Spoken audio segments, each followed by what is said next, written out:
खबर है मैं खुश आमदीद मेरे साथ आरमीद भट्टी साहब तैर मलिक साहब और मैं हूं सईद काजी। नाजरीन, मोटी मोटी खबरें एक ब्रीफिंग दी जनाब चीफ ऑफ आर्मी स्टाफ ने। हमारे जो पार्लिमानी कमेटीज़ के नुमाइंदे हैं अफ़गानिस्तान के हवाले से चल रही है अभी तक, इस हवाले से क्या खबरें हैं और क्या गुफ्तगू है भट्टी साहब आपसे और मलिक साहब आपसे पूछेंगे। इसके साथ साथ अमेरिकन एस्टैब्लिशमेंट भी बहुत मुतहरक है और बहुत लोगों से मुलाकातें भी कर रही है। वहाँ से हम डॉक्टर इकराम उल हक साहब से रब्ता कर रहे हैं, हमारी बात भी हुई है उनसे हम पूछेंगे कि वहाँ क्या सोचा जा रहा है और क्या रेजोल्यूशंस जो हैं वो मल कर रहे हैं। इसके साथ ही PDM में एक दफ़ा फिर जान डालने की कोशिश की जा रही है, तो क्या होगा, मुतहरक हो सकेगी और फिर एक लॉन्ग मार्च होगा या नहीं होगा। और थोड़े से शहबाज शरीफ साहब भी मुतहरक हुए हैं और डॉक्टर्स एक बार फिर सरापा एहतजाज है। भट्टी साहब हमारे साथ इस वक्त मौजूद हैं। नूर अहमद खान साहब जो अफ़गानिस्तान में पाकिस्तान के सफ़ीर हैं, उनसे मैं बात का आगाज़ करता हूँ और जनाब lieutenant general retired Amjad Shoaib भी हमारे साथ हैं। मगर शुरू में खान साहब वेलकम टू द शो। आप मुझे सुन पा रहे हैं? जी बहुत शुक्रिया। अस्सलाम वालेकुम। वालेकुम अस्सलाम। खान साहब, क्या है ज़मीनी सूरत हाल और ये जो 2 अटैक हुए हैं और फिर इस मज़ीद अटैक्स की जो है वो ख़दशा है, जिस तरह जो बाइडन और अमेरिकन कह रहे हैं, तो क्या है, क्या हालात नॉर्मलसी की तरफ जा रहे हैं, कैसे देख रहे हैं आप? जी ये गुज़िश्ता 2 हफ्ते में 15 अगस्त से जब से ये तालिबान यहाँ दाखिल हुए थे तो 2 चीज़ों पे इस वक्त तक फोकस चल रहा है। एक तो पॉलिटिकल प्रोसेस, जो पॉलिटिकल नेगोशिएशंस चल रही हैं तालिबान के लीडर्स की और दीगर जो पॉलिटिकल लीडर्स हैं अफ़गानिस्तान के, कि किस तरह से एक सियासी मुफाहमत के ज़रिए एक इंक्लूसिव हुकूमत क़याम अमल में लाया जाए। साथ ही चूँकि वो तो रिलेटेड है 31 अगस्त में जब इवैक्यूएशन कंप्लीट होगी, विड्रॉल कंप्लीट होगी, उसके बाद किसी वक्त हुकूमत और अगले सेटअप का अनाउंस होगा। इन द मीन टाइम ये 2 हफ्ते हमने बड़े बिजी गुजारे हैं। इवैक्यूएशन एक चूँकि अनसर्टिनिटी, गैर यकीनी की सी सूरत हाल पैदा हुई थी, तो लोगों ने बाहर निकलने की कोशिश की, गैर मुल्की जो यहाँ पे थे उन्होंने बाहर निकलने की कोशिश की और उसमें एक बड़ा एक इवैक्यूएशन का अमल देखा है। उसमें हमने बहुत, पाकिस्तान की सफारत खाने ने बहुत हेल्प की यहाँ पे, हर तरह से पाकिस्तानियों को भी, गैर मुल्कियों को भी और अफ़गान्स को भी।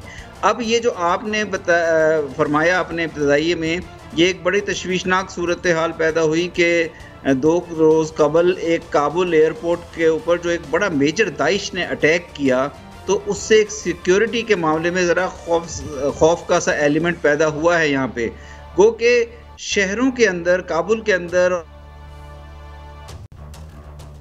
हाँ मेरे ख्याल में आवाज़ कट गई है। वो कहना ये चाह रहे थे भट्टी साहब के शहरों के अंदर सूरत हाल कुछ बेहतर है, मगर वहाँ जनरल अमजद शुएब भी हमारे साथ हैं। भट्टी साहब उनको इन करते हैं। जनरल साहब अस्सलाम वालेकुम। जी वालेकुम भट्टी साहब। अच्छा जनरल साहब, आपकी माशाल्लाह बड़ी गहरी नज़र है। अमेरिका 20 साल नेटो की फोर्सेस के साथ मुसल्ला रहा वहाँ अफगानिस्तान में और कहता रहा मैंने दैश और अलकायदा ख़त्म कर दी है। अभी उसने एयरपोर्ट 31 अगस्त तक छोड़ा नहीं था तो दैश ने 2 हमले कर दिए। आप इसको कोई अमेरिका की चाल समझ रहे हैं? अमेरिका इतना बेवकूफ़ है कि इतनी अर्सा पहले अपने लोग भी नहीं निकाल सका और पूरे अफगानिस्तान की सूरत हाल गैर यकीनी सी हो गई। देखिए, जब ये इन्होंने यूनाइटेड नेशन में भारत ने वो पेपर तैयार करवाया था, भारत वहाँ पे तालिबान सैंक्शन कमेटी का चेयरमैन है, तो उसमें इन्होंने कहा जी कि 20 वहाँ पे दहशतगर्द मुख्तलिफ किस्म की ऑर्गेनाइजेशन मौजूद हैं। अब 20 मौजूद हैं तो ये 20 साल बैठे क्या कर रहे थे वहाँ पे? पहले कहते रहे कि सब खत्म हो गया है, अलकायदा भी खत्म हो गई, हमने दाइश को भी खत्म कर दिया, लेकिन अब 20 दोबारा नए सिरे से पैदा हुई। तो ये एक कार्रवाई आइंदा जारी रखने का एक बहाना है कि आइंदा ड्रोन हमले हम करते रहेंगे। इसमें बहाना यही होगा कि वहाँ पे दाइश है, उसके लिए हमने किया, हमें ये इंफॉर्मेशन मिली थी, वो मिली थी। ये दाइश वाइश कुछ नहीं है, ये हमारे TTP के लोग थे जिनको के खुरासान चैप्टर के नाम पे भारत ने बनाया था और पाकिस्तान के खिलाफ इस्तेमाल किया था। वो आज भी मौजूद है और भारत के ऊपर डिपेंडेंट है। भारत जब चाहे उसको फाल कर सकता है और तालिबान के लिए एक बड़ा चैलेंज होगा ये। अगर ये दहशतगर्दी वहां से चलती रही तो तालिबान के लिए अपनी रिट कायम करना मुश्किल हो जाएगी। मेरा अपना एक अंदाजा है कि अमेरिका जो 20 साल वहां पे रहा है, वो ये हो नहीं सकता कि आगे तालिबान के नीचे वो इस अफगानिस्तान को स्टेबल होने दे। जब तक तालिबान बैठे हैं वो यहाँ पे कोशिश करेंगे कि इंस्टेबिलिटी क्रिएट की जाए। और आप देखिए कि जो इन्फॉर्मेशन ये देते हैं कि ये वो दाइश का बंदा था, मार दिया, ये किया। आज तो वो 10 लोग वहाँ पे जो मारे वो सिविलियन है, बच्चे हैं बेचारे को 4-5 उसमें बड़े किसी अच्छे घर के बच्चे रखते हैं। तो ये जुल्म यहाँ पे जारी रहे। अच्छा जनरल साहब, आप क्या समझते हैं अमेरिका ने ये हालात जान के वहाँ ख़राब रखे, 20 साल रहने के बावजूद अमन नहीं कायम कर सका? और आप खुद फरमा रहे हैं कि 20 ग्रुप वो कह रहे हैं, तो 20 साल अमेरिका क्या करता रहा? कहीं वो जान के तो नहीं चाहता कि इस हिस्से में हालात ठीक ना हो और अफगानिस्तान सुलगती आग रहे? जी मैं यही कह रहा हूँ कि ये इंस्टेबल इसको रखेंगे, इसके अंदर अफगानिस्तान के अंदर इंस्टेबिलिटी रहेगी ताकि चाइना इस तरफ ना अपने आप को एक्सपेंड कर सके। भारत पाकिस्तान के खिलाफ जो खेल खेलता है वो खेलता रहे, ये कोशिश होगी इनकी। और ये डिपेंड करेगा कि तालिबान इसमें कितना इफेक्टिव रोल प्ले करते हैं, क्या वो काबू पा सकते हैं चीज़ों पे या नहीं, लेकिन ये चीज़ जारी रहेगी। मंसूर अहमद खान साहब, मैं जल्द साहब दोबारा आपकी तरफ आता हूँ। मेरा राब्ता है अमेरिका में जो हमारे सफ़ीर हैं मंसूर अहमद खान साहब, अफगानिस्तान में अफगानिस्तान में जो हमारे पाकिस्तान के सफ़ीर हैं। खान साहब, आप ये बता रहे थे कि शहरों में तो हालात ठीक हैं, मगर आज जो जनरल साहब ने बात की है कि वहाँ पे इंस्टेबिलिटी को कंटिन्यू रखना चाहता है, अपने जो स्ट्रेटेजिक मफादात हैं अमेरिका के, आप कैसे देखते हैं इसको मंसूर अहमद खान साहब?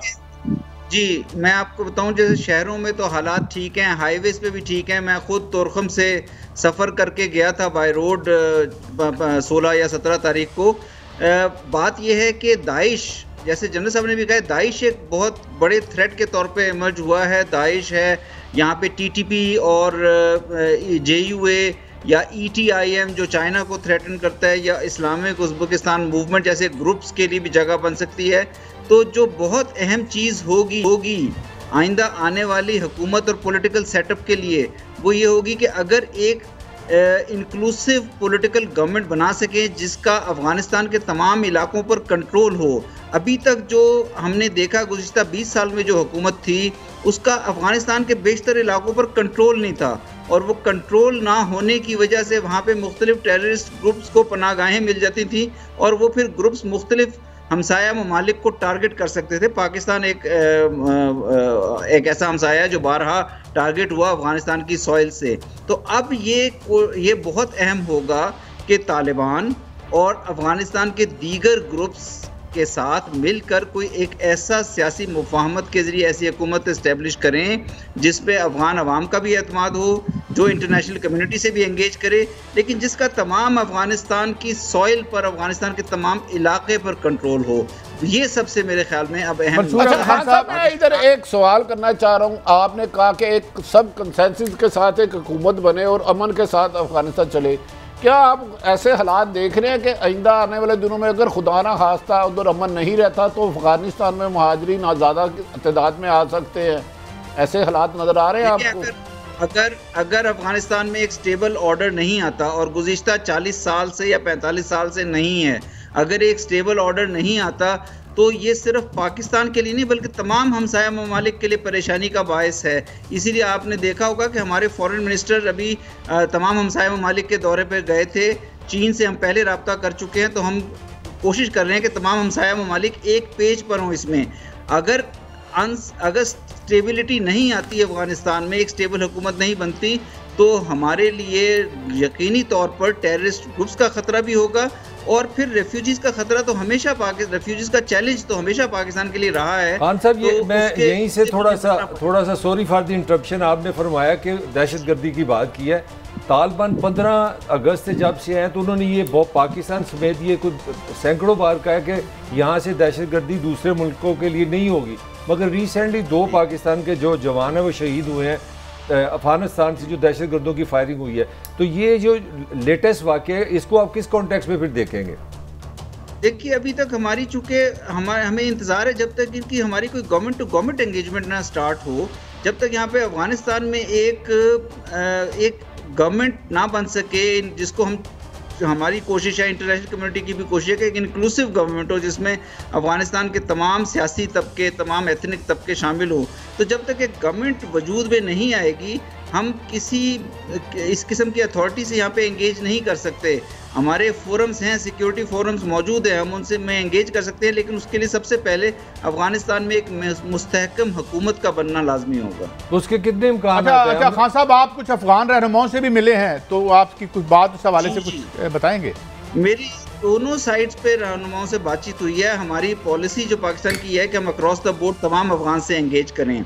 तो हम दोनों साइड से जो बात हुई है, उन दोनों साइडों ने जो मुझे बताया जो उनके आपस के राब्ते हुए हैं गुज़िश्ता 2 हफ्ते के दौरान, और वो उनके राब्ते जारी हैं, और तालिबान की इस वक्त अपनी भी लीडरशिप कंधार में आपस में मशवरे कर रही है। तो वो यही शुनीद दे रहे हैं कि होपफुली यहाँ पे एक सियासी मुफाहमत के जरिए हुकूमत बनाने की कोशिश की जाए। बहुत शुक्रिया मंसूर अहमद खान साहब, आपने हमें कीमती वक्त दिया और thank you very much for your time. General साहब, मैं आपकी तरफ आता हूँ, एक टेक जो हमारे सफ़ीर हैं, लेकिन मैं सवाल आपसे ये करना चाहता हूँ कि अमेरिका का मफाद अगर यहाँ खून बहाने में है, और तो ये फिर कैसे होगा? सब कुछ सारे मिलके बैठेंगे, वो धमाके करवाता रहेगा अमेरिका बहादुर, ताकि चाइना आगे ना बढ़ सके।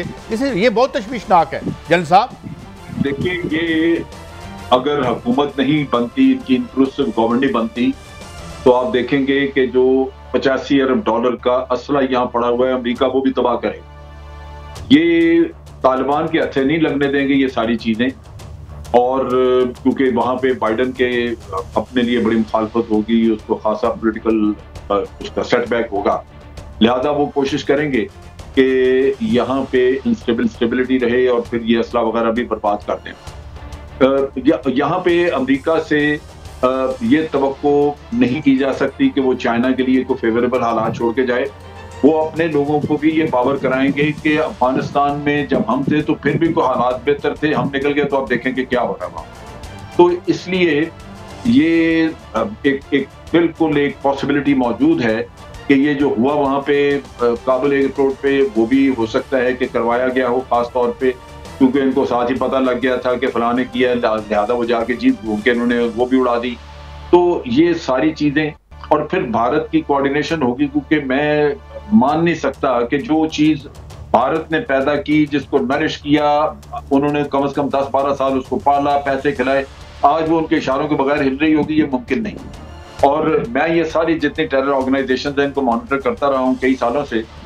ये सिर्फ और सिर्फ पाकिस्तान में कार्रवाइयां करती थी, जो खुरासान चैप्टर। लिहाजा अब भारत ने उनका रुख मोड़ा है अंदर की तरफ, तो वो यहाँ पे करेंगे और ये अमेरिका के साथ कोऑर्डिनेटेड होगा उनका। अच्छा जनरल साहब, ये बताएं, जो बाजवा साहब ने मीटिंग की आज, हमारे जो पार्लिमानी लीडर्स हैं, क्या आप समझते हैं, अभी जारी भी है, शायद खत्म नहीं हुई, तो उनको किस सिलसिले में जो है ब्रीफ किया जा रहा है? इसमें 2-3 चीजें हैं जो खास तौर पे उनके नॉलेज में लानी थी, और उसमें पार्लियामेंट का एक रोल भी है। सबसे इम्पोर्टेंट चीज तो ये है कि बावजूद इस पाकिस्तान ने इंतहाई खलूस के साथ अफगानिस्तान में अमन लाने की बात की और कोशिश की, और फिर वाज़े तौर पे अमलन भी और कहा भी कि हमारा कोई फेवरेट नहीं, लेकिन एक नेगेटिव कैंपेन चलाई जा रही है जहां ये कहा जा रहा है कि अमेरिका की नाकामी का बायस पाकिस्तान है।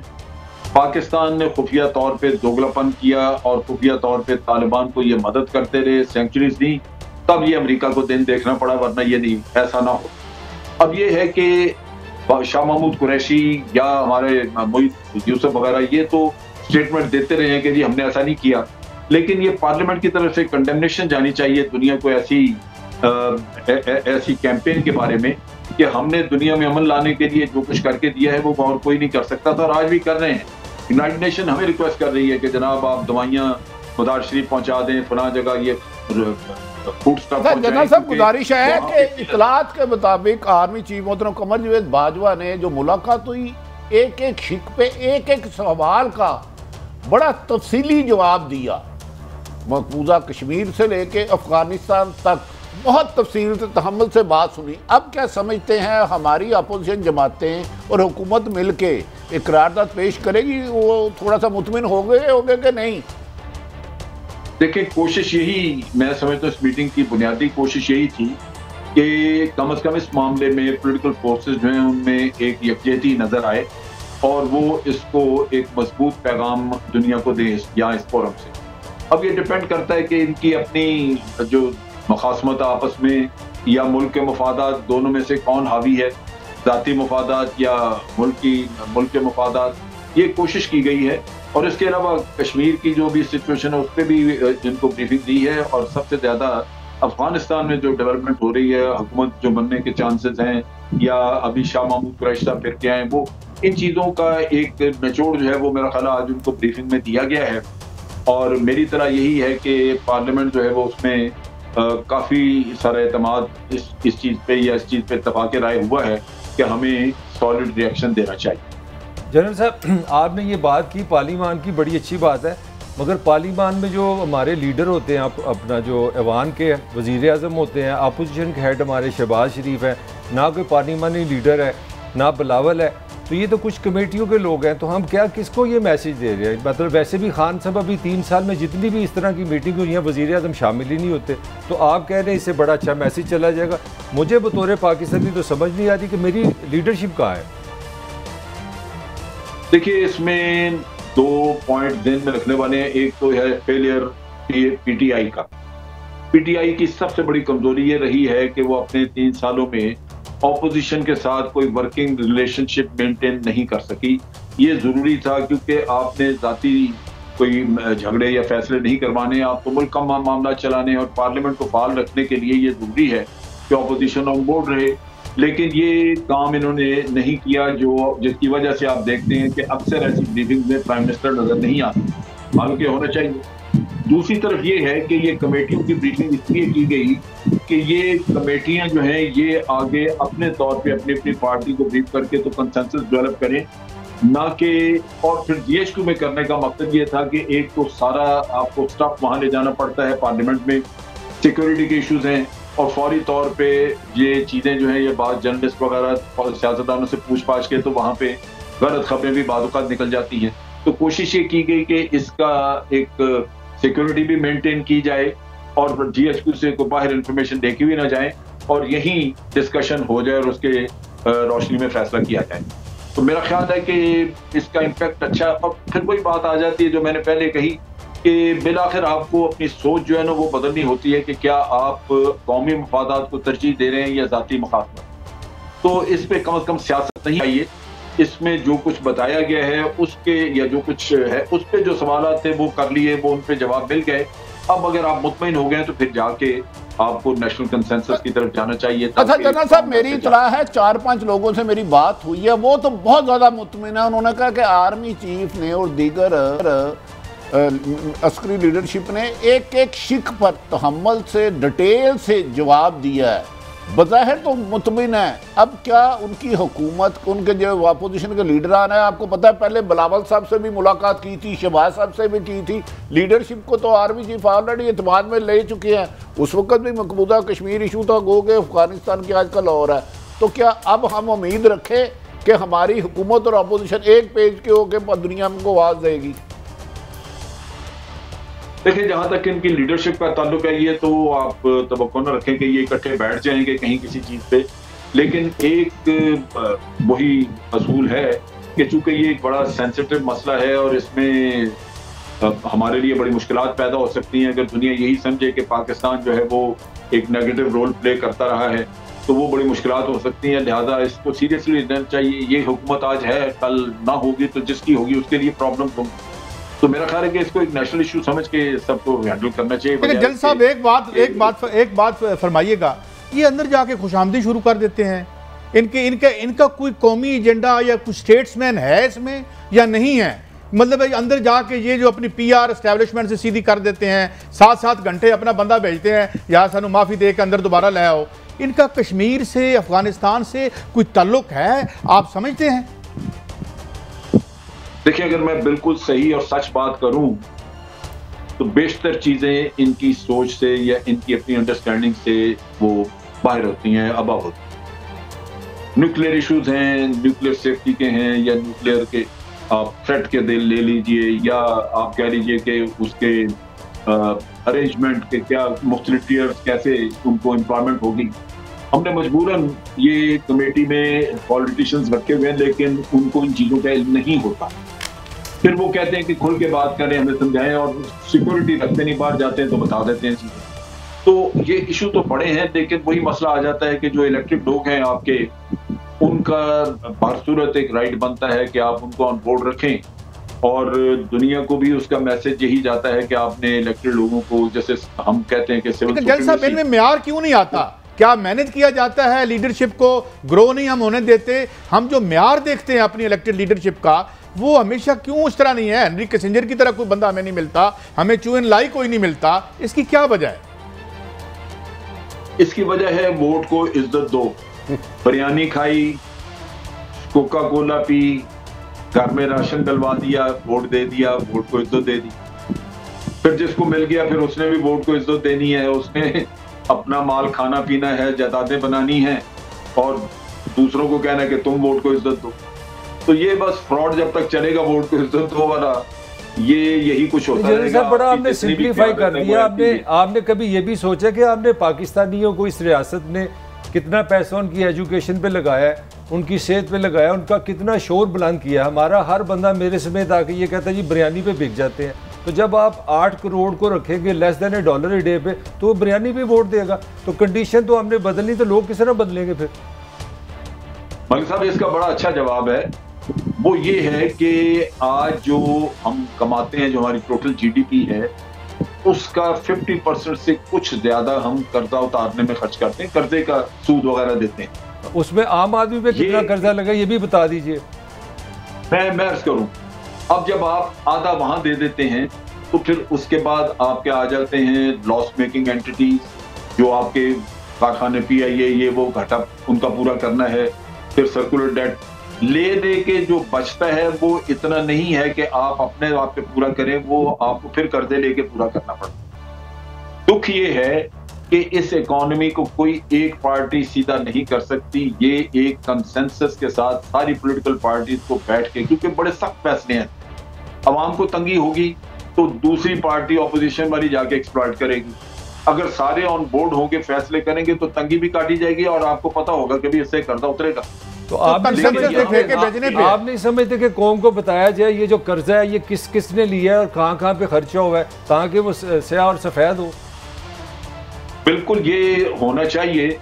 इसके लिए थोड़ी सी जरूरत चाहिए कि आप कोई एक कमेटी ऐसी बिठाएं जो इंडिपेंडेंट हो और वो सारा खंगाले।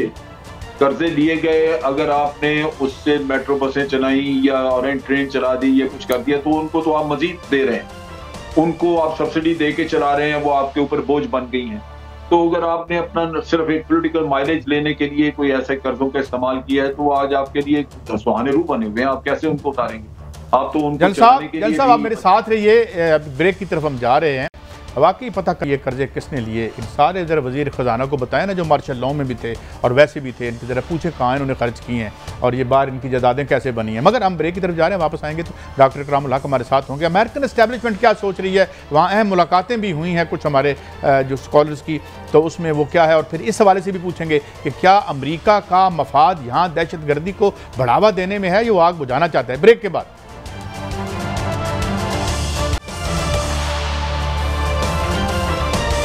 Welcome back. बड़ी साहब हम रब्ता करने की कोशिश करें, डॉक्टर इकराम से हमारा रब्ता नहीं हो पा रहा, लेकिन बड़ी साहब कुछ र्यूमर्स वहाँ बड़ा ज़ोर पकड़ रही हैं। वो ये कि जो सदर मोहतरम हैं बाइडन, इनके एक तो 78 ईयर्स हैं, बीमार भी हैं, और यूँ लगता है कि जो मामलात हैं ज़्यादा उसको उनकी वाइस प्रेसिडेंट देख रही हैं। तो आप को लगता है, मतलब साहब आप तो अमेरिका में रहे भी हैं, तो क्या लगता है आपको बड़ी साहब? देखिए, मैं समझ रहा हूँ कि अमेरिका ने ये हालात जानबूझ के तैयार किए हैं। अमेरिका दूध पीता बच्चा नहीं है, 20 साल वो रहा। एक एग्रीमेंट हुआ था दोहा में, अब अपना वो असला भी नहीं निकाल सका बकौल उसके, अपनी अवाम भी नहीं निकाल सका, अपनी आर्मी भी नहीं निकाल सका। मैं इसके बाहर और उनके इनखिलाफ में भी उसकी साजिश देख रहा हूँ भारत के साथ मिल के, क्योंकि वो कभी नहीं चाहेगा कि उसके जाने के बाद अफ़गानिस्तान में अमन हो और पाकिस्तान और चीन वहाँ डेवलपमेंट के काम कर सके।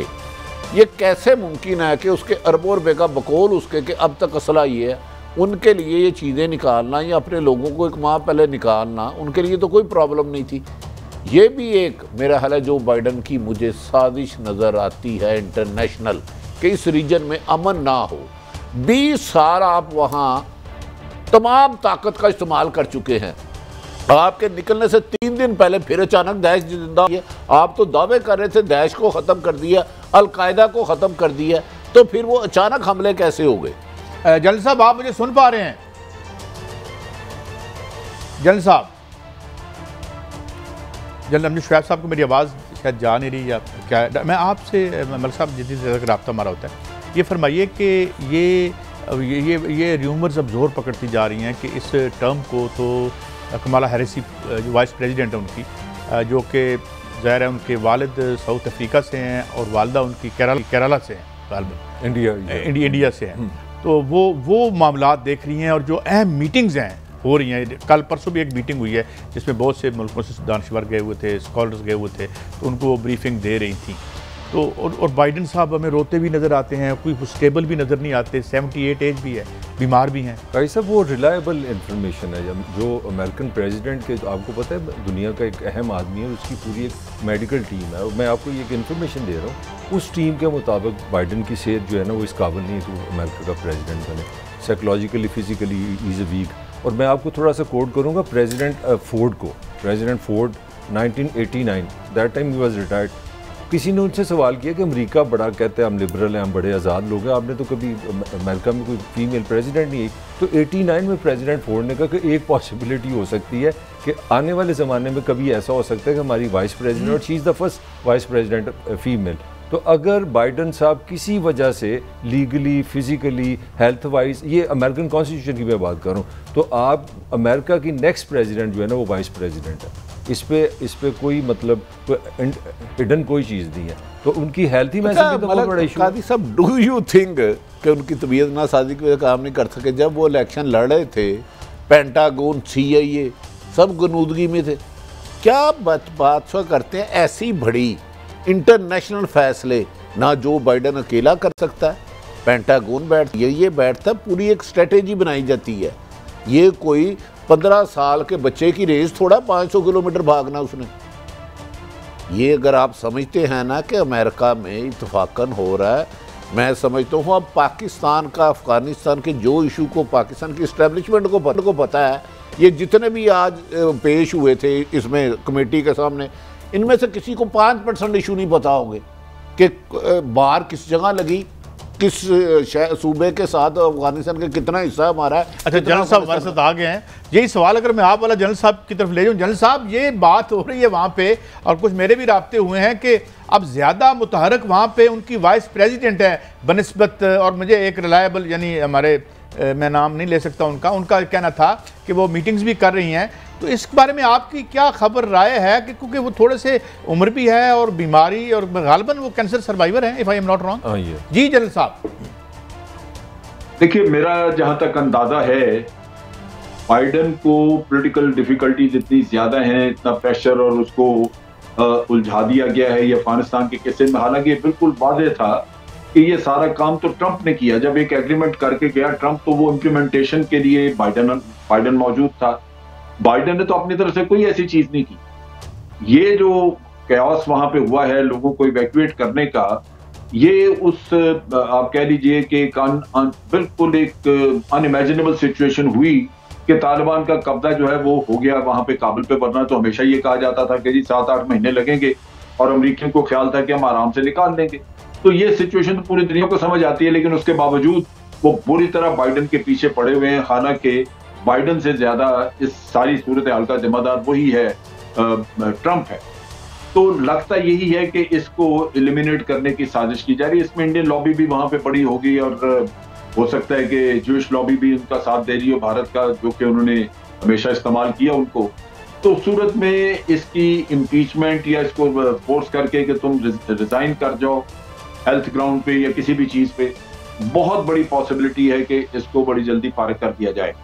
अच्छा, ये पॉसिबिलिटी है आपकी नज़र में? अच्छा जनरल साहब, मैं थोड़ा भट्टी साहब अगर आप इजाज़त दें तो अब थोड़ा सा आते हैं, ये जलसा भी हुआ है तो वोट को इज्जत फिर मांगी जा रही है। अच्छा, मैं अगर आप इजाज़त दें, जनरल साहब कुछ गुआर मूड में हैं, बड़े छिक्के लगाने की। अच्छा जनरल साहब, एक तरफ तो हमारी जो सूरत हाल संगीन है अफगानिस्तान की, पाक फौज दिन सुबह से लेकर 24 घंटे इसी चक्कर रहती है, आज ब्रीफिंग भी दी। दूसरी तरफ एक इश्तिहारी मुलजम, एक इश्तिहारी मुजरम लंदन में नवाज शरीफ बैठे ये फरमाते हैं कि दुनिया में पाकिस्तान के पासपोर्ट और परचम की इज्जत खत्म हो गई, जबकि सिर्फ उनके पासपोर्ट की मियाद खत्म हुई है इश्तिहारी होने की वजह से। आप इसको कैसे देखते हैं? देखिए, बात यह है कि मैं अगर मियां साहब की सियासत को देखूं, उसमें दो तीन चीजें बड़ी बातें नजर आती हैं। एक, और उनकी पर्सनैलिटी की वजह से, एक तो ये है कि ये उनकी अपनी खास कोशिश होती है कि वो अपना सिंक फंसा लें। उनको 4 दफा 3-4 दफा जो मौका मिला, 3 दफा, उसमें वो बिला वजह उन्होंने इधर उधर सिंक फंसाए। फिर आप देखिए कि वो अपने लिए मसला, मतलब अगर मसला ना खड़ा करें तो शायद उनका काम आगे चले ही ना, वो मसला जरूर अपने लिए खड़ा करते हैं। दूसरा ये है कि वो अपने मुफादात के लिए झूठ इतना ये लोग बोलते हैं कि उसकी भी अल्लाह की पनाह। ये वाहिद लोग हैं जिन्होंने सुप्रीम कोर्ट में भी जारी कागजात पेश किए। ये किसी और की जरूरत नहीं हो सकती, अगर वो कौमी लीडर हो तो वहां पे कतरी खत और इस तरह की चीजें पेश करे। ये वाहिद वो ग्रुप है जिन्होंने ये काम किया।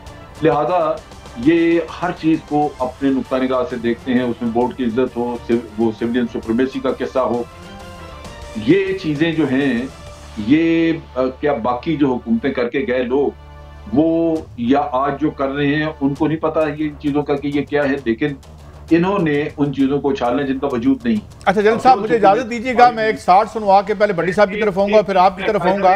एक बात मैं कह दूं, जी, मैंने सैकड़ों दफा इनसे पूछा है कि आप सिविल सुप्रीमेसी की बात करते हैं, आप मुझे वो चीज बताएं जो 5 साल में PMLN करना चाहती थी एक, और फौज ने नहीं करने दी आपको। आज दिन तक कोई एक जवाब नहीं है, एक जवाब नहीं आया। अच्छा बड़ी साहब, मैं सब की तरफ आऊँगा, ये ज़रा किसको मुखातिब कर रहे हैं? शहबाज शरीफ साहब क्या कहना चाहते हैं और किससे कह रहे हैं? आपसे अंदर की खबर भी लेंगे, आपसे भी पूछेंगे और जनाब जलील साहब से सुनाएं जी। ना मुफाहमत ना मज़ामत, हमें शफाफ इलेक्शन चाहिए, हमें कानून की हुक्मरानी चाहिए। और बड़े मियाँ साहब मेरे लीडर हैं, मैं हमेशा उनके पीछे चला हूँ। आपको अगर कोई गलत फहमी है तो मेरा ख्याल है मैं वो मुनासिब बात है। जी भट्टी साहब, पहले आप। काजी साहब, 3 साल PDM का बयानिया रहा, आर्मी चीफ से रिजाइन, DGI से रिजाइन। इमरान की हुकूमत अभी गई, कल गई, परसों गई, 1000 से ज्यादा ऐलानात। शहबाज शरीफ साहब मुफाहमत डील कर चुके हैं। उन्होंने क्या लफ्ज कहा? ना मुफाहमत ना मज़ामत, शफाफ इलेक्शन चाहते हैं। शफाफ इलेक्शन, शफाफ इलेक्शन का क्या मतलब है? इलेक्शन चाहते हैं, ये डील हो चुकी है। इसीलिए मरियम कल नई तकरीर की उसने। अब मेरे मुंह से सुनोगे, कभी कभार शतरंज खेली है, शतरंज में वजीर से ज्यादा बादशाह को प्यादे से खतरा होता है। अब ये बड़ी गहरी बात है, इसकी डिटेल में मैं नहीं जाऊंगा। शहबाज शरीफ ने और कल मौलाना ने एक दफा भी नहीं कहा हम हुकूमत गिरा देंगे। ना लॉन्ग मार्च का दिया टारगेट, ना धरने का, ना वजीर आज़म से रिजाइन मांगा, ना खुद रिजाइन देगी।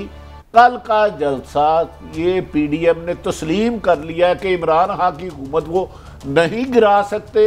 अगले इलेक्शन के लिए वो कह रहे हैं कि जी हमें भी कंसीडर। शफाफ इलेक्शन का क्या मतलब है? मैं वज़ीर आज़म बना दूं है कि मुझे भी कंसीडर किया जाए।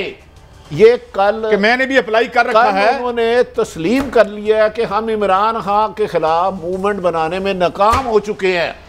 काजी साहब PDM का एक जलसा ले आए, कल के जलसे से पहले कराची में रह के कर रहे हैं। पीपल्स पार्टी उसमें थी नहीं, हुकूमत कराची की है। मौलाना ने बड़ा जलसा कर लिया, लेकिन कराची में एक सीट नहीं है। कल वो ने किसी आप जैसे जनरल साहब जैसे किसी समझदार ने कान में बताया, बेटा इमरान खान की हुकूमत आपके बस की बात नहीं है, आपका नैरेटिव पिट चुका है, ये कौम अपनी फौज से इश्क करती है, तो लिहाजा तुम अगले इलेक्शन की तैयारी करो। ये मैं आपको खबर दे रहा हूँ। और इसमें ख्वाजा आसफ, राना तनवीर, राना सनाउल्लाह, शहबाज शरीफ और 5-6 लोग और लूम में हैं। चलें, ये तो बात होगी, लेकिन मुझे यार मैं आता हूँ दूसरे मेहमानों की तरफ, जल्दी से सुना दें। मौलाना फजल रहमान भी कुछ बोले हैं। लोगों उठो, इनकलाब लाओ। इनकलाब के अलावा कोई रास्ता नहीं। जो जबर के तबके हुक्मरानों की पुष्पनाही कर रहे हैं, हमने मैदान में उनका भी मुकाबला करना है और दुनिया को बताना है कि पाकिस्तान में किसी खास तबके को मुल्क की सियासत में हिस्सा लेने और दखल अंदाजी करने का कोई हक हासिल नहीं है। जलील साहब की तरफ पहले जाता हूँ, फिर आप। जलील साहब, हमारे चकवाल में कहते हैं उठ न सका तो मिल मिल मारा। अच्छा, बात यह है कि तहरीक चला नहीं सके, इमरान खान की गवर्नमेंट हम गिरा नहीं सकते, और गालियां वालियां दे के भी देख लिया कुछ नहीं बना, तो फिर इनको हम वजीर आजम भी बना देंगे। हम कहाँ रहते हैं? एक फूल्स पैराडाइज होती है, कहीं भी आप रियासत पे प्रेशर नहीं डाल सके, हर मैदान में आप नाकाम हो गए हैं, मगर आप हमें बड़े प्यारे हैं, अगला इलेक्शन हम शफाफ कराएंगे जैसे हमने 85 में करवाया था, और फिर आपको वजीर आजम बना देंगे। ये किस दुनिया में रहते हैं? नहीं, ये देखें, जिस भी इलेक्शन में ये हारेंगे वो शफाफ नहीं होगा। इलेक्शन हर पार्टी के लिए वही शफाफ है जिसमें उसको वजारत मिल जाए, वजारत उस्मा मिल जाए। ये तो अलमिया है, और आप देखेंगे इसी तरह अगर मिसाल के तौर पे PMLN को हुकूमत मिल जाती है और वो कहते हैं कि जी हमारी मर्जी के इलेक्शन थे, ठीक थे, शफाफ थे, तो बाकी तो नहीं माने। बाकी तो सारे यही कहेंगे कि जी इसमें इन्होंने ये किया, और ये करते सारे इनके लीडरों ने माना है। यहाँ पे आप मुख्तलिफ लीडर्स के इनके बयान देख लीजिए, इवन शाहिद खाकान अब्बासी के बयान, ये सब धांधली तो ये सब करते हैं, लेकिन सब करते हैं, उसमें कोई रियायत नहीं है, लेकिन मानते नहीं। जब इमरान खान ने जो 4-5 सीटों का कहा था कि खोल दें, तो उसमें भी आपको याद है जो कमेटी बैठी थी, जुडिशियल कमीशन बैठा था जिसने ये तो 44 के करीब उन्होंने निकाली थी इनकी कि जनाब इसमें ये रेगुलरिटीज हुई हैं। अगर उन रेगुलरिटीज को सामने रखा जाता तो इलेक्शन जो है वो खत्म हो जाए, उसको कहते हैं जी इलेक्शन नल एंड वॉइड करें, नया इलेक्शन कराया जाए। लेकिन हमारे जैसे मुल्क में ये प्रॉब्लम है कि पैसा भी लगता है, आप उतना कर नहीं सकते। तो ये होगा सही यही कि इलेक्शन जिसने जीता वो कहेगा ठीक है, बाकी सब कहेंगे कि इसमें रिगिंग हुई है, तो उसका तो कोई हल नहीं है हमारा। नहीं तो जनरल साहब मेरी सबमिशन ये है, पिछले 50 साल से हर हारने वाला धांधली का जोर डालता है। अगर वजीर आजम साहब कह रहे हैं कि आके इस्लाहत करें, ये अपने आईनी और IT के माहिर ले जाए और इस्लाहत कर ले ताकि धांधली वाला चैप्टर तो बंद हो, सब मिलके बैठ जाए, तो फिर उसमें भी नहीं ये मानते, हल क्या है फिर इसका? नहीं, वो ये नहीं कभी भी करेंगे। और आप देखेंगे कि ये किस्सा खुला रखना चाहते हैं, क्योंकि उसी में अक्सर लोग जिनको के जीतने की उम्मीद नहीं होती, उनके लिए बचत का रास्ता यही होता है। मौलाना ने आप देखिए कि पिछले 3-3.5 साल जो है वो इसी काम पे गुजारे हैं, वो मीडिया में जिंदा रखा, हालांकि मतलब उनका कोई राइट नहीं बनता क्योंकि वो इलेक्ट नहीं, बल्कि मैंने तो JUI से भी मेरा भी हमेशा ये सवाल रहा है कि ये पार्टी मुझे एक चीज वो गिनवा दे जो उन्होंने पाकिस्तान की बेहतरी के लिए करके दी। दिखाइए। अच्छा जन साहब एक मिनट, मैं आपके लिए यार बड़ी देर से आप खामोश हैं, ये जरा क्या गुफ्तगू कर रहे हैं जनाब शहबाज शरीफ साहब और जनाब मौलाना फजल रहमान साहब? मलिक साहब आपकी तरफ सुनाइए पहले। 20-20 घंटे की लोड शेडिंग किसी जादू टूने से तो खत्म नहीं हुई। ये डरपोक ये पाकिस्तान की पॉलिसी बना सकते हैं, ये इस बात की पॉलिसी बना सकते हैं कि हमने आज का दिन किस नशे में गुजारना है। ये सिर्फ यही पॉलिसी बना सकते हैं कि आज हमने कौन सी अय्याशी करनी है। जी काजी साहब, शहबाज शरीफ ने 2 काम किए हैं कराची जाके। एक काम तो भट्टी साहब ने आपको बता दिया, मेरा आज का प्रोग्राम इसके बाद आगे कोई इतनी बात नहीं, इतनी बड़ी ब्रेकिंग न्यूज़ उन्होंने दी है कि जो एक डील थी, एक तो उन्होंने पूरे पाकिस्तान को बता दिया कि हम 2 चीज़ें, एक तो एक्सेप्टेंस है कि हम हुकूमत नहीं गिरा सके, ये मान लिया। दूसरा वो हमारा प्रोग्राम भी नहीं, हम सिंपली चाह रहे हैं कि अगले इलेक्शन में शफाफ से मुराद वो जो आप उन पर एतराज़ करते हैं उसकी वजह ये कि इंसान अपनी हैबिट्स का जानवर है ना। जब आपको ये चीज़ गारंटी है कि हम तीनों इलेक्शन फेयर इसके बगैर जीत के नहीं आए, फेयर इलेक्शन इस मुल्क में होते नहीं। मैं कहने वाला कौन हूँ, आपका साबिक वज़ीर आज़म है, रिकॉर्ड मौजूद है। बासी साहब फरमा रहे हैं कि हम कभी भी फेयर इलेक्शन से नहीं जीते। मेरा अपना भी मान है कि पाकिस्तान में फेयर इलेक्शन नहीं होती। ये तो एक बात थी। तो एक तो शहबाज ने ये चीज़ हासिल की है कि भाई हम कुछ नहीं कर रहे, चुप करके अगले इलेक्शन में जाए। एक और काम उन्होंने किया है, वो उस पर आपने तवज्जो नहीं दी, मरियम का ना आना। उससे ये है कि उन्होंने ये मैसेज अपनी पार्टी को दिया कि भाईजान को समझा दिया गया कि वज़ीर आज़म मैं हूँ। उनको जो रोना आया है उसमें देखें एक मैसेज है पॉलिटिकली कि कराची को मैं अगले 2 साल में बदलूंगा। बेसिकली उन्होंने पार्टी को ये समझाया कि मरियम को कोरोना बहुत लंबा रहेगा, हो सकता है 7 साल है या 8 साल हो जाए ताकि वो बोल ना सके। लिहाजा एक तो मैं फ्यूचर का कैंडिडेट मैं हूँ वज़ीर आज़म। तो 2 काम किए हैं शहबाज ने जो मैंने आपको बताया। भट्टी साहब मेरा आपसे सवाल ये कि नवाज़ शरीफ साहब का तो हमें समझ में आती है कि बहुत बड़ी एक तहरीक थी जिसको जो ज़िया-उल हक़ को एक पॉलिटिकल फेस चाहिए था, तो इस सारे ख़ानदानों को लेके आ गया था। भाई इन्होंने क्यों ले आएंगे? इनके बारे में एस्टेब्लिशमेंट ये कहती है कि पाँव से उठते हैं तो गिरबान पकड़ते हैं, जब ऊपर से पड़ती है फिर पाँव में बैठ जाते हैं। आधी खबर दे दूं। हाँ जी। कल जब शहबाज साहब की तकरीर ख़त्म हुई उसके कुछ देर बाद लंदन में टाइम पीछे होता है 4 घंटे। हाँ 4 या 5 घंटे। मरियम ने अपने वालिद मोहतरम नवाज शरीफ साहब को फोन करके कहा कि वालिद साहब 3 साल जो मैंने बयानिया नैरेटिव आपका लेके चली थी, आज आपके भाई ने उसको दफन कर दिया।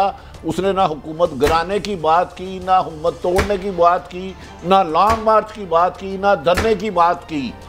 क्या अब मेरा मलक साहब की बात को मैं सेकंड करता हूँ। मुझे पता है शहबाज साहब जिस सीढ़ी से ऊपर जा रहे हैं, लेकिन सीढ़ी का नाम लेना और नहीं। क्या आपके ख्याल में मरियम मजीद खामोश रह पाएंगी 2 साल? देखिए, मैं आप ये पहली बार हम दोनों एक पेज पे चले हैं। मैंने आपको एग्जैक्टली बताया कि कल हुआ क्या, और आपके लिए अगली खबर है शहबाज साहब। हमारे पास फुटेज नहीं है। आई विश के मेरे पास वो फुटेज हो जब इस तरह करके वो परेशान होकर देख रहे हो, मेरा पर आगे तो आ गया। और मतलब अच्छा, मुझे एक अगले मौजूद पे जाना। जन साहब आपसे आखिरी सवाल है कि इस बेसिकली मैनेजमेंट की सियासत है, जमीन पे तो है नहीं, ऊपर ही सारा खेल हो रहा है, जोड़ तो हो रहा है।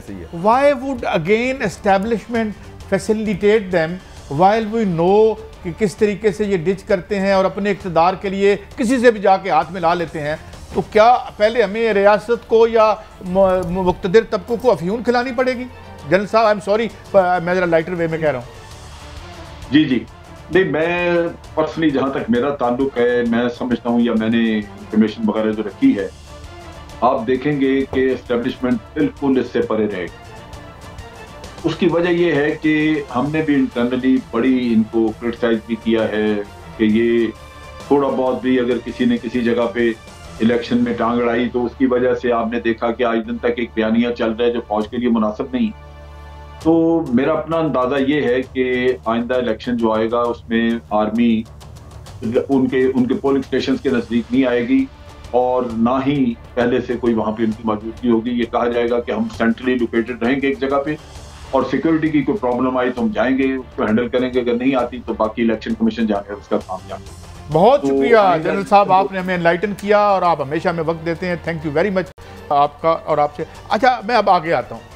भट्टी साहब और आप, हमारे डॉक्टर्स हों, इंजीनियर्स हों, ये हमारा एसेट होते हैं। भट्टी साहब सड़कों पर खड़े होते हैं, पुलिस इन्हें मार रही होती है, बजाय इसके कि हम इनसे काम लें। या 80% लोग नॉन साइंटिफिक मेडिसिन पे जिंदा हैं। हमें डॉक्टरों की क्या है ये भट्टी साहब? देखिए डॉक्टर साहब, काजी साहब, जहाँ रियासत अपनी आवाम को उसके हकूक़ ना दे, रियासत हुकूमत अपनी आवाम को हकूक़ ना दे, वहाँ पुरअमन एहतजाज के अलावा क्या कर सकता है कोई? अब ये कोई दहशतगर्द तो है नहीं, खुदा ना हादसा डॉक्टर हो, वकला हो, ये टेस्ट बना दिए हैं। नहीं, दहशतगर्दों पे केमिकल डाला गया है, उन पे तेजाब वाला केमिकल डाला गया। ये रिपोर्ट्स हैं, ये मैं नहीं कह रहा। में कुछ लोगों का जहन बन गया हुआ कि साफी खुदा ना हादसा मुल्क दुश्मना, मैं उनके जहन को कैसे? भट्टी साहब, मैं आपको फैक्ट दे रहा हूँ, सर्विसेज हॉस्पिटल चले इस प्रोग्राम के बाद में 1 सेकंड, आपको वहाँ पे BCO डॉक्टर नजर आएंगे जिनके जिस्मों पे केमिकल ने जला दिया। मैं माफी चाहूंगा, जब PIC में वकला ने हंगामा तोड़ा, जिंदगी और मौत का खेल खेला, किसी एक बंदे को सजा हुई? जब आपका कानून अपना रास्ता नहीं लेता तो फिर क्या होगा? टकराव होगा, इंतशार होगा। काजी साहब, कानून को आना ये तो आपने ना आगे मेरे साथ डॉक्टर दानिश शवान है, सदर हैं YDA के। Thank you very much for your time. Doctor साहब, क्या इशू है, जरा मुख्तसरन बताइएगा, आपके मुतालबात क्या हैं और आपके साथ हुआ क्या? वालेकुम सलाम जी। सबसे पहले शुक्रिया भट्टी साहब का और आपका कि इस प्रोग्राम पे मुझे आपने अपना मौक़िफ़ देने के लिए बुलाया। ये exam sir Pakistan medical commission जो कि 1 साल पहले PMDC को ख़त्म करके बनाया गया, बस अपनी एफिशिएंसी कि हम कुछ बड़ा कर रहे हैं, कुछ नया कर रहे हैं, उस चक्करों में केओस और एनार्की मचाई हुई है। और दूसरा, नॉन टेक्निकल लोग PMC में ला के बिठा दिए हैं। 1-2 डमी डॉक्टर के तौर पे प्रेसिडेंट उन्होंने बिठा दिए। अरशद तकी साहब हैं, 1 और डॉक्टर हैं।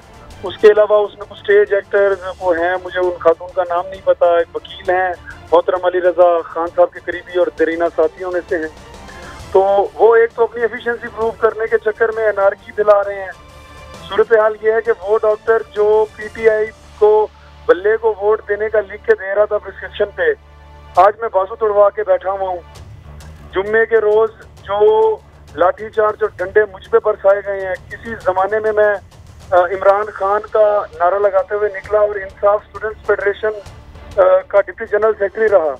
2014 के धरने में 126 में से तकरीबन 100 नहीं तो कम अज कम 90 दिन प्लस मुझे मैंने गिने हुए हैं। अच्छा डॉक्टर साहब मैं आपको इधर रोकता हूँ, ये यंग डॉक्टर बेचारे एक अरसा दराज से आप लोग कुर्बानियां दे रहे हैं और आपने हक के लिए एहतजाज कर रहे हैं, हमारे लोगों की जिंदगी बचाते हैं आप, अल्लाह के बाद यकीनन आप होते हैं। क्या वजह हुकूमत क्यों नहीं आपके मसाइल हल करती है? हर हुकूमत में। जी सर। बट साहब माजरत के साथ सर आपका बहुत शुक्रिया सर, खुदा का नाम ले, ये एतराफ़ ना करें बिल्कुल मीडिया के सामने कि जी हमने कोई मसीहा है या हमने कोरोना में कुर्बानी दी या जान बचाई। और सर हमें ये उसका इनाम मिल तो गया, बार बार अब आप क्या चाहते हैं कि हमें हुकूमत क्या दे, क्या हमें वज़ीर आज़म बना दें? नहीं सर, हमें ये तमगा मिल रहा है, जो सोटे पड़ रहे हैं, जो डंडे पड़ रहे हैं, जो केमिकल स्प्रे तुलबा के ऊपर। आपके मुतालबे क्या है और आपसे ज्यादती क्या हो रही है, जरा मुझे ये जरा क्लियर करके बताएं।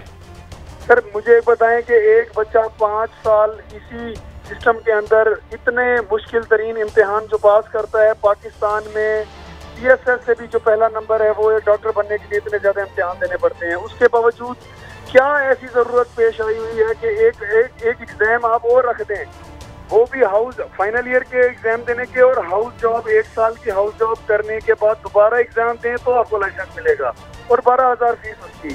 सर ये सिर्फ एक अपनी एफिशिएंसी प्रूव कर, यानी आप डॉक्टर बन गए हैं, आपने हाउस जॉब कर लिया है, उसके बाद 12,000 इम्तिहान का ठेका, ये प्राइवेट है या सरकारी है? प्राइवेट ठेका, प्राइवेट बंदे को ठेका दे दिया गया। अच्छा डॉक्टर साहब सिर्फ एक सवाल, आप GNN की वसासत से वजीर आजम इमरान खान को क्या मैसेज देना चाह रहे हैं? अगर मेरे मसीहा को लाठी चार्ज होगा, बाजू टूटेगा, आंख टूटेगी, तो मेरा ट्रीटमेंट कौन करेगा? प्राइम मिनिस्टर को कोई मैसेज देना चाह रहे हैं? सर मैं ये प्राइम मिनिस्टर को सिर्फ एक मैसेज देना चाहता हूँ कि बराए मेहरबानी ट्विटर और सोशल मीडिया से अपनी टीम को कहें कि 2013 की वो ट्वीट निकाल के आपकी इन आंखों के सामने लेके आए, जिसमें आपने कंडेम किया था शहबाज शरीफ साहब के दौर में कि जी मैं डॉक्टरों पर आंसू गैस, टीयर गैस और इस शेलिंग की और लाठीचार्ज की मजम्मत करता हूँ। ये मजम्मत करते मैं मान जाऊंगा कि कप्तान डटा रहा और खड़ा रहा, जिनकी हवा नहीं खत्म होती कि पता नहीं 3 सालों में क्या इनकलाब बर्पा कर दिया इन्होंने। और हमने गुनाह कर लिया सर कोरोना में इनका इलाज करके, ये हमें सिला दिया जा रहा है उसका। अच्छा डॉक्टर साहब आपसे जो मैं सवाल करना चाह रहा हूँ, एक तो आप जब FSC करते हैं तब आप एग्ज़ाम देते हैं, हर साल आप एग्ज़ाम से पास करते हैं, पहला दूसरा तीसरा फिर फाइनल पास करते हैं।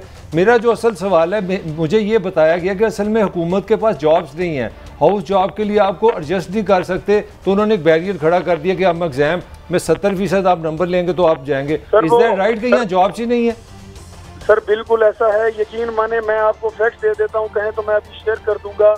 हर जिले में जब डिस्ट्रिक्ट हेल्थ अथॉरिटी जो CEO है, CEO ऑफिस से 25 एप्लीकेशंस अगर सीटें असामियाँ खाली हो उसके लिए अनाउंस किया जाता है, तो यकीन माने 2,000 डॉक्टर इंटरव्यू के लिए आ जाते हैं। ये मैं आपको लाहौर की नहीं, ये मैं आपको अपना चकवाल, मियांवाली, राजनपुर, उकाड़ा में 2000 डॉक्टर 25 के लिए। तो डॉक्टर साहब ये तो हुकूमत कहती है हमने हेल्थ के लिए बहुत काम किया, तो अगर मेरे डॉक्टर बेरोजगार रहेंगे और मेरी करीब मुल्क से बाहर चले जाएगी तो कौम का क्या बनेगा? सर इन्होंने बिल्कुल हेल्थ में भूचाल लेके आए हैं। TMC के सदर अरशद तकी साहब का जो हमीद लतीफ अस्पताल है उसको दे रहे हैं ना, ये इंसाफ कार्ड के पैनल पे आए हैं, प्रायोरिटी बेसिस पे आए हैं, जिनको अपने पैनल पे लेके आ रहे हैं और हेल्थ के बजट कम कर रहे हैं। मुझे आप ये बताएं कि उनसे हम और क्या उम्मीद रखें? दानिश आप ये कह रहे हैं कि हेल्थ कार्ड जो है वो इस मिली भगत का, जिस तरह आपने इस बड़े अस्पताल का नाम लिया और वो इस बोर्ड पे हैं, तो आप यूं समझते हैं कि इसकी कोई इफेक्टिविटी की बजाय ये भी बंगलिंग हो जाएगी इस पैसे की? This is what you mean?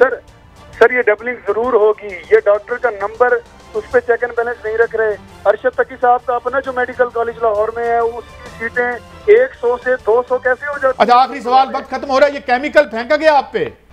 बिल्कुल फेंका गया सर, वसूल के साथ कहता हूँ। शुक्रिया दानिश, हमने आपकी बात और आपकी देखिए बात क्या है, जब भट्टी साहब आप आके कहते हैं नौकरियां देना हमारा का, ये आपका मॉडल है ना? हाँ साहब देखिए काजी साहब, अगर मेरे डॉक्टरों के मसीहों पे, मेरे भाइयों पे हम कभी तंगे करते हैं केमिकल क्यों फेंका गया? क्या ये खुदा ना खास्ता मुल्क दुश्मन है? लेकिन यार नहीं, टाइम थोड़ा 3 दिन हो गया, मेट्रो बस लाहौर में बंद है, वहाँ पे भी एहतजाज हो रहा है। खान साहब का कहना है कि वजीर आला पंजाब इतने अच्छे काम करता है, उसकी पब्लिसिटी उसको तो बंद ही रहने दे। ये बस भी वो तो जो उसने बनाई है वो छोड़े, उसके पीछे न जाए। उसका तो 8 अरब का हमने जो डकैती करके गए आपके भाईजान, उसको पैसे देने हमने, उसको छोड़े। बड़ी साहब बात ये है कि नौकरी देना सरकार का काम है और ये होना चाहिए। 100% अगर नौकरी नहीं देगी और आज के मसाइल में माजी के उच्चकों को दिफा करने की हमें कोशिश नहीं करनी चाहिए। इजाजत, अल्लाह हाफिज।